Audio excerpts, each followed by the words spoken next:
I am stationed at a secret location called the Pig Pen.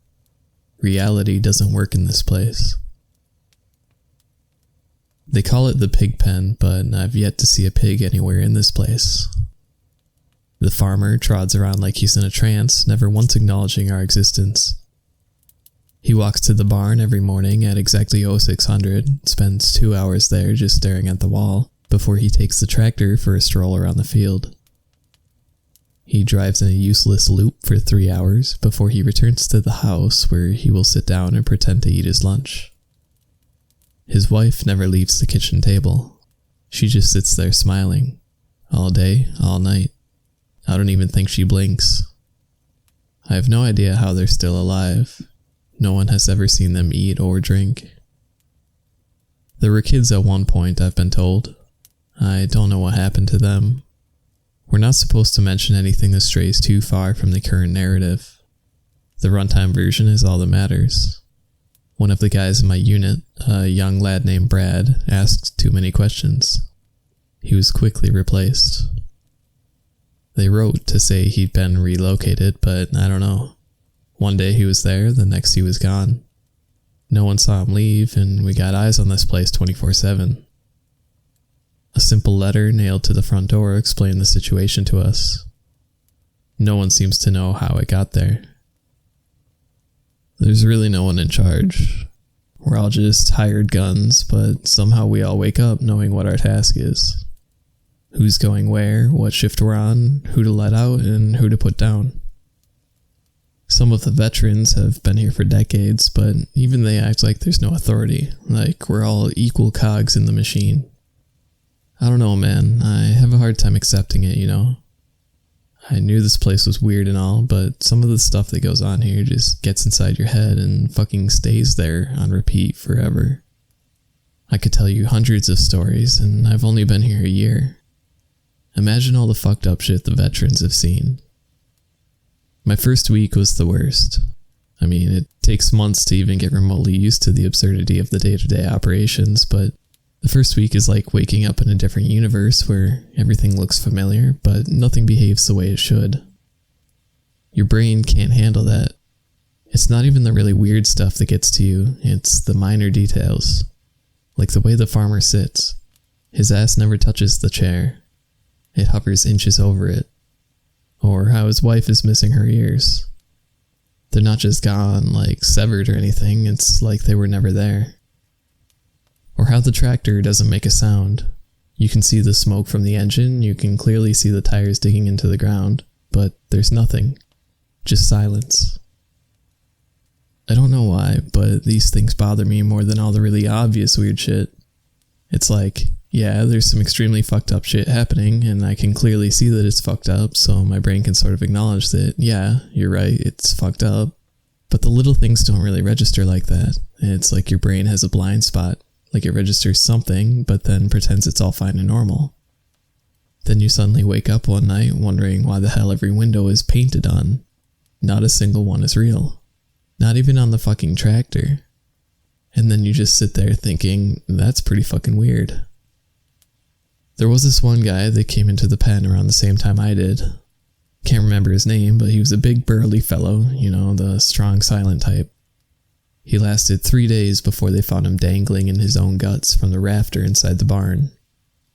He'd been acting all kinds of strange for days, muttering to himself, waving his arms around like there was some kind of invisible mosquito relentlessly orbiting him 24/7. I guess he couldn't handle it. We couldn't figure out how he did it, how he managed to gut himself, drag out his entrails, tie them up in the rafters, then hang himself in his own intestinal noose. Shit like that can happen here though, so we've gotten used to not asking questions. We know when to stop. Still fucks you up though. Whenever we get stumped, which is quite often, we have to consult the handbook. It can be any type of situation that requires it. Like when new people show up, you have to ask them the question.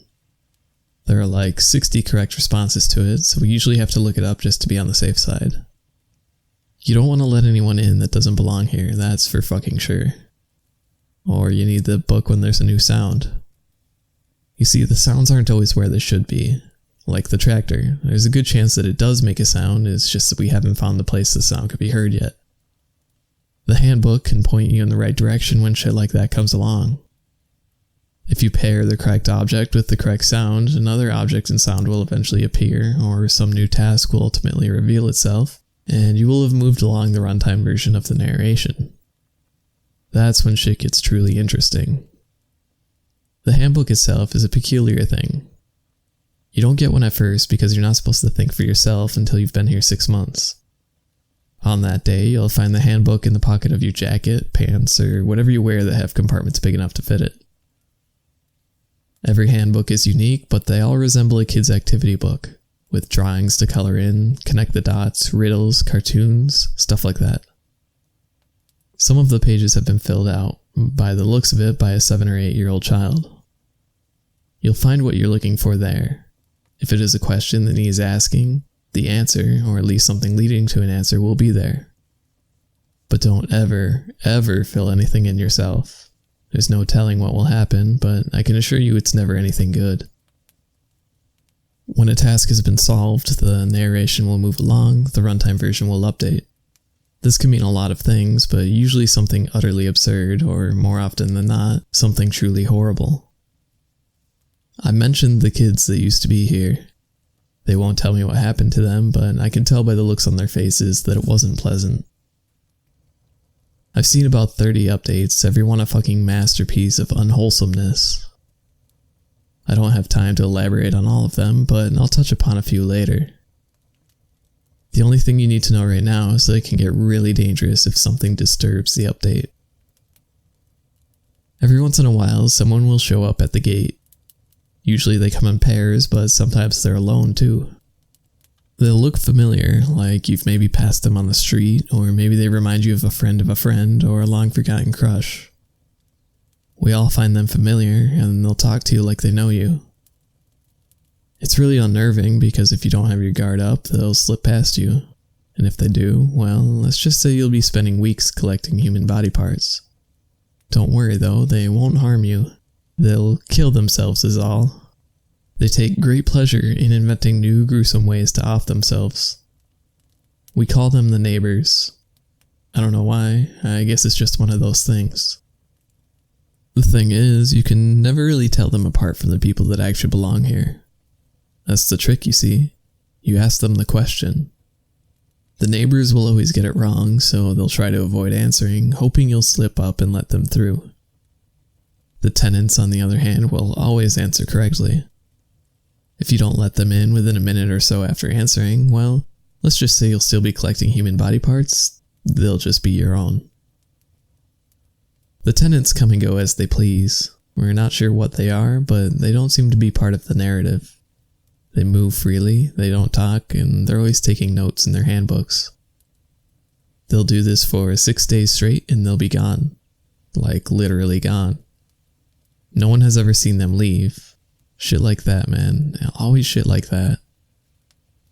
I'm running out of time here, but I promised I'd touch upon the updates before I log off.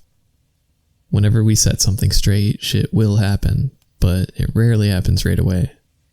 It's like the runtime is compiling or something, like it takes some time for the messed up logic to compute. The last event was yesterday, and it was the worst one yet.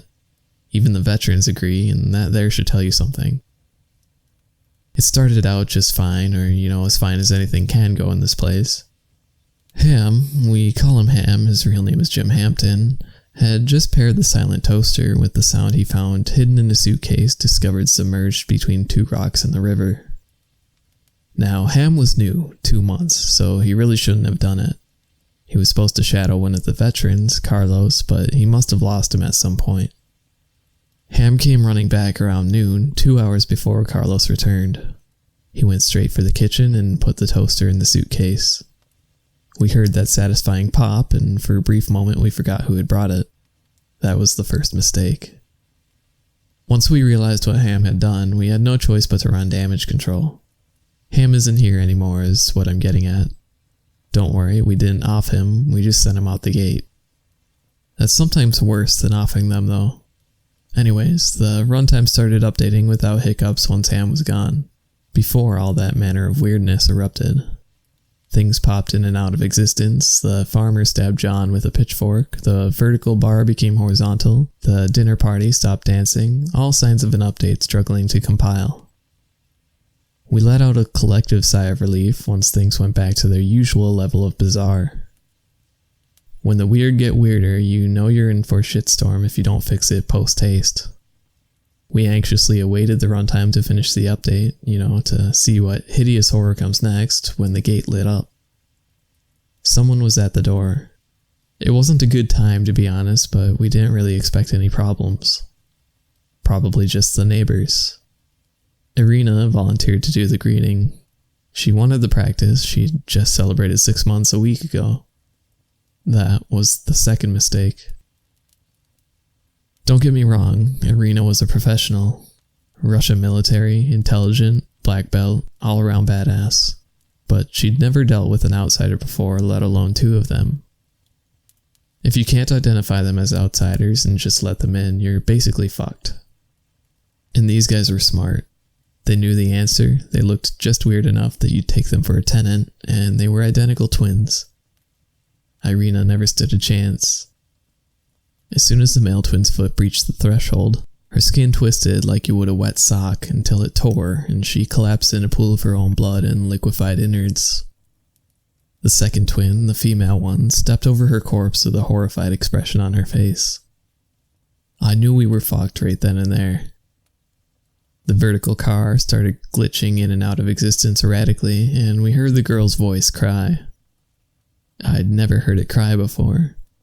It supposedly only happened once. Not many survived that. We had to stop them by any means necessary before we all got swallowed by the fatal unreality loop. A few of us died even before Irina's body hit the ground. Lang got his head sliced into 4 perfectly symmetrical parts in a freak accident with the dinner party sword juggler. Perth teleported into a tree, and Thompson just forgot how to breathe. Sigh, how do I breathe again? Were his last words. I joined Carlos in a pursuit of the outsiders, but I told you they were smart. When they saw us, they ran into the barn.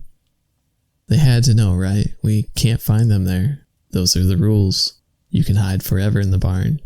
It's the best hiding spot. Luckily, it also meant that the loop resolved itself, temporarily at the very least. The barn is fair game, even for outsiders. They're the only ones that have ever figured it out, is all. We set up around-the-clock patrols with the shoot on-site command. Even the newbies had to get involved. It was just too dangerous. The update went through after a few hours, thank God, and we were presented with a brand new, unwholesome anomaly, the flailing arm tree. I guess I don't need to describe that one, though. It's rather self-explanatory. But it presented me with the perfect opportunity to slip away for an hour or so. The guys were either busy patrolling the barn or high-fiving the branches. I snuck around the vertical car and out the gate into what I guess is the real world. I told you I've been here a year now. That's very essential. They don't tell you how to get back in before you've reached a year. I guess that's how they measure loyalty.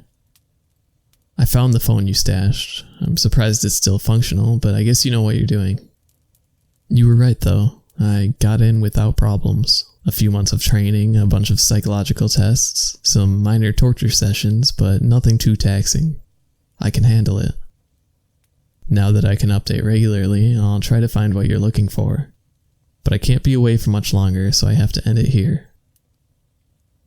One thing though, and I think this is very important for reasons I can't explain. The outsiders. I recognized them. Or they looked like someone. The female was tall and blonde, ice-cold eyes. You know what I'm getting at. Relative, maybe? I don't know, but it seems important. I'll update soon. Let me know if you received this, Jesse. I don't know what has happened since I went away, and I'm worried, you know. We're very close now, and it's getting very dangerous. Logging off. Until next time. Cyan.